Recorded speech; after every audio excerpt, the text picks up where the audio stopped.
Welcome to the Mama Needs a Moment podcast. We're your hosts, Chrissy and Cindy, co-founders of Her Health Collective, and moms who totally get the chaos of juggling it all. But here's the thing, your well-being matters. That's why we're on a mission to change the way moms take care of themselves. We bring you quick 10 to 15 minute bite-sized episodes packed with expert advice on women's health, parenting, and self-care, plus real-life tips you can use right now. So take a deep breath, grab your lukewarm cup of coffee, and let's make these moments count.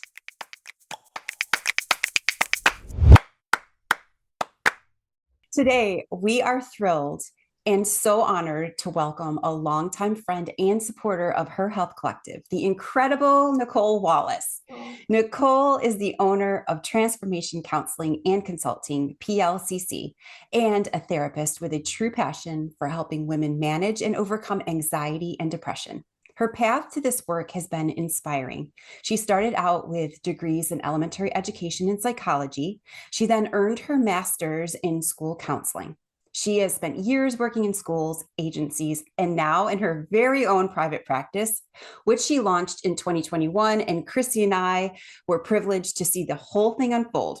Nicole is EMDR informed, Gottman trained, a proud U.S. Army veteran, thank you so much, and a mom of 6 in a blended family. She truly understands the demands women face, and today she'll be sharing her insights on a challenge many moms navigate, transitioning from being a stay-at-home mom back into the workforce or from the workforce into staying at home. We're huge fans of Nicole and her work, and we can't wait for you to hear from her today. Please join us in welcoming Nicole Wallace. Oh, thank you. Thank you. And thank you too.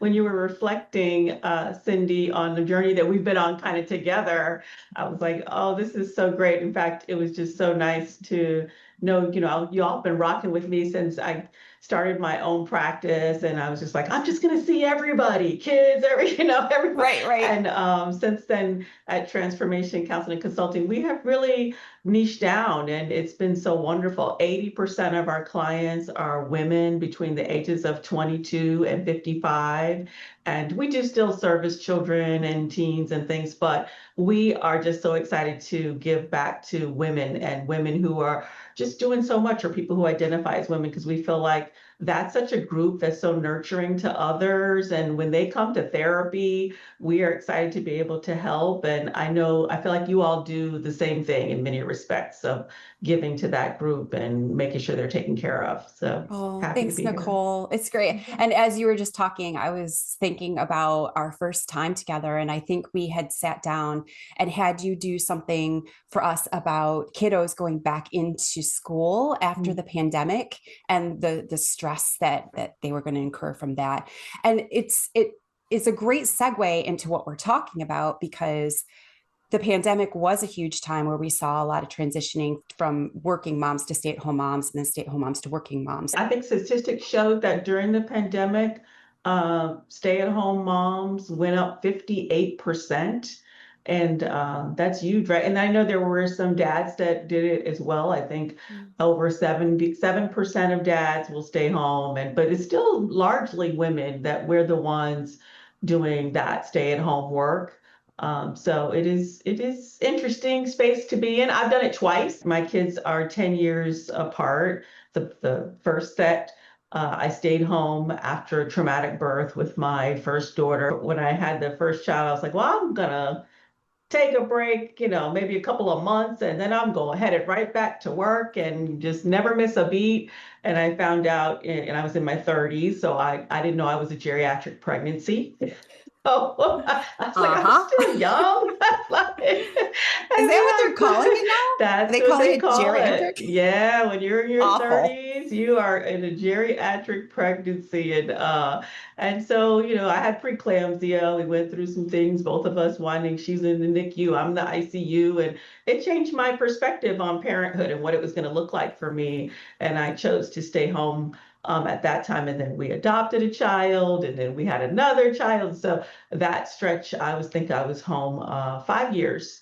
And then I went back to work, had another set of children 10 years later, and was out for 8 years. So I definitely know this lane of transition. Yeah. Yeah, yeah, absolutely. When I think about our community of moms and the moms that I interact with regularly, this is such a common topic that we talk about, whether it is a mom that is transitioning and staying at home or transitioning the other way. And she's been staying at home for a while and is now getting ready to go back to the office in some capacity. And it's not just that your day-to-day life is changing, it's a part of your identity that's shifting. And Yes. that's what I've really found with a lot of the moms in our community and myself as well. I attempted to stay at home and I didn't quite last a year before I was like, I think I should start a business. And but then I have friends that absolutely thrive in the space of staying at home and recognize the beautiful opportunity it is. And there's just so much with the different personalities too. So because I know about this in talking to so many moms, I would love to get your perspective on preparing for that transition, that shift in identity and the role that you're playing in your day-to-day life. I think that they can be really exciting, but also very overwhelming emotionally, financially, even socially, if you're used to having a Yeah. network of colleagues and now all of that shifts. And I just would really love to dive into that. What are some steps that moms can take ahead of time to just prepare themselves mentally and practically for such a Yeah. big change? This episode is brought to you by Her Circle, the ultimate community for moms looking for real connections, meaningful experiences, and expert support.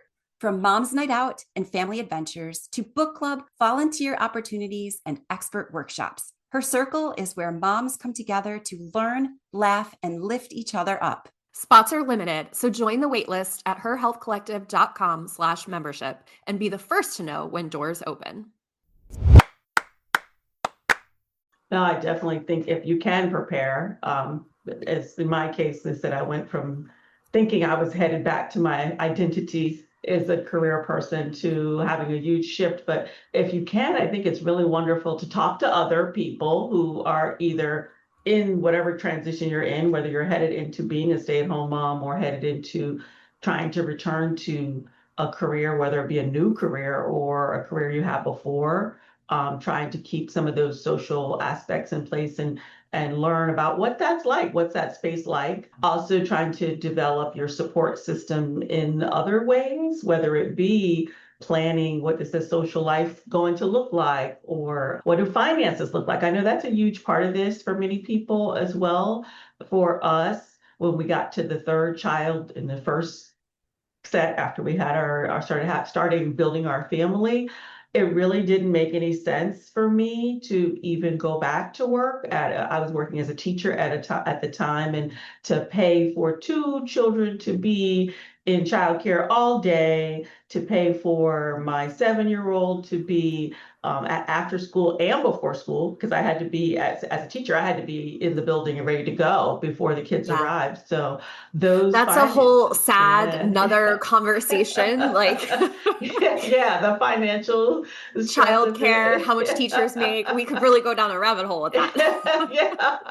Yeah, even when I returned to work within the school system in a different capacity, I still had, there was a hit for a little while. There was a financial hit while we waited for pay to come in, and also again covered down on what did childcare look like. So I think if people can look at the finances, look at your budget, talk to your partner, talk to other people who have been in the position that you're transitioning into, and sort of build that knowledge up. Now, there's still going to be things that are going to hit that are going to be unexpected. There's still going to be things that come up that you probably never thought you'd have to think about.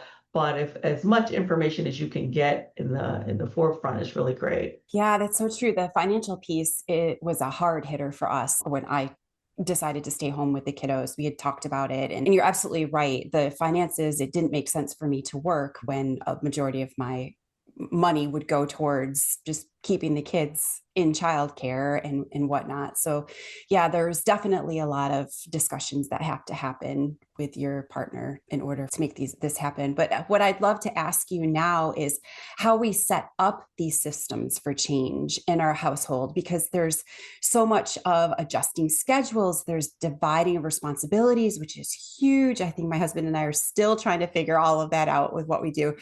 Finding the childcare, like we were just talking about, these transitions can throw the whole household into a new rhythm. Can we talk about the systems for the change and what strategies you'd recommend for creating various systems that could help the families adapt more smoothly? Yeah, I think, well, let's start with maybe if you're already in a career and you're transitioning to stay-at-home mom, because I think those are two different spaces in Yes, some yes, yes, respects. absolutely. So when making the transition from being within your career field to staying at home, it can be a huge shift, especially if you haven't been a very, I guess, traditional space where you're doing most of the cooking or most of the cleaning. And for many of us, if you once you have children at home, you quickly recognize that cooking and cleaning is one job, is one aspect of Oh my running a gosh, yes, household, and caring for the children is a different yes, aspect, right? Because I could care for the children all day, like get up, get them situated, clothes, all the things, keeping. I mean, teachers run the ship all day and doing tutorials and making sure they're educated and having experiences. And I could never touch the dishes. right, and right. I would still have worked all day, right? Yeah, and some people are vice versa. They love the cooking and the clean Yeah, and the all that, and then the cleaning. kids, Yeah. yes, absolutely. But I found for me, it was really two separate occupations. And I know I even have some friends where they would pay people to continue to do some of those things, like having a cleaning person come in and having someone take care of certain aspects of meal prepping and things like that. And to know that whatever it looks like, if it's right for your family, then it's right. But those are conversations that probably need to be had in the front end with your partner or whoever your family support system is, that what will this look like? Or let's list the things that need to be done. I think oftentimes, especially in marriages, we often don't sit down and do that. Like, what are the things around the household that actually the jobs are and who's taking care of what? And as concrete as you can get about that, it usually saves a couple a lot of stress.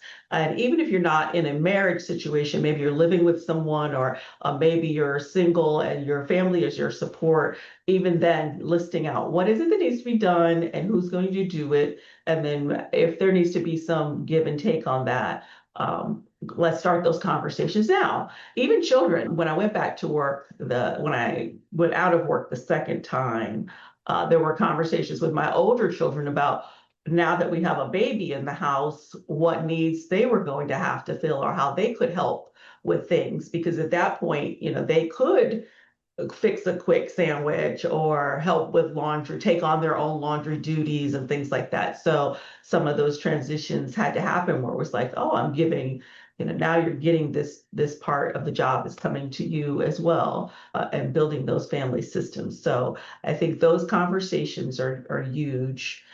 We touched on before about finances, keeping a budget. I often tell couples that come to therapy that marriage has three components. There's the social emotional, like what are we doing for fun? What do we enjoy about each other or together? Then there's the sexual, like usually if your sex life is not great, then there's some issue in your marriage. And then there's the financial, which is, and then many couples break up, even if the other two are good, because there's been some financial concerns. And so being aware of what the income is and what the outgoing is in your household when you are getting ready to transition to stay home can be helpful. And how can maybe we cut some corners now that we don't have that second income? Or, lots of moms are choosing to do some kind of side hustle at home and build those businesses, as Chrissy was talking about. And maybe it's going to take some time to build. Maybe that income won't be exactly like it was when you were maybe in the corporate world or doing some other job at full capacity, but that might be an idea of how can we balance that out. Something that I think about often in my conversations with the moms in our community, and it breaks my heart, is the feeling of imposter syndrome that so many moms, women in general, in so many capacities bring up. But in thinking about what we're talking about today with this transition into these different roles, I think it becomes very easy for moms to question whether they're good enough, whether that's stepping into a new career role after time being spent at home, where you're stepping into a place where there's people that maybe have never left the corporate world, or that you feel out of your element and like you're this imposter, and there's this question of being good enough. Simultaneously redefining your identity as a stay-at-home parent. There's the whole Instagram world where there's Pinterest parents, and you're constantly comparing yourself and feeling like an imposter in that capacity. So it's kind of a double whammy on all sides. How can moms recognize and manage those feelings of imposter syndrome so that it doesn't end up holding them back? A huge shout out to our Patreon subscribers. Your support truly means the world to us. Thanks to you, we are able to continue the weekly production of Mama Needs a Moment and getting this valuable information from these incredible guests out to you, our listeners. This final question has been recorded as a bonus and is available for our Patreon subscribers to go listen to right now. Be sure to log into your Patreon account and have a listen. If you're not a subscriber, we'd love to have you. The link is in the show notes. It's always such a pleasure to have you with us, Nicole. We really appreciate it. We look forward to connecting with you sometime soon. Yeah, and I just hope too that moms know that if you need professional help during that time, during any of those transitions, that's also a good time to reach out to someone. We provide that at Transformation Counseling and Consulting, and we also will help you find someone who is a good fit if you're looking for professional help, to have someone walk alongside you as you make that transition. That's fantastic. Thank you so much. I know we resourced therapy as we were going through these transitions, so it's always great to have those resources available. It is, and I don't think people think about that when they're making those transitions, but we're here for you, 919-283-6083. Thank you. Thank you, Nicole. All right, you're welcome. That's a wrap.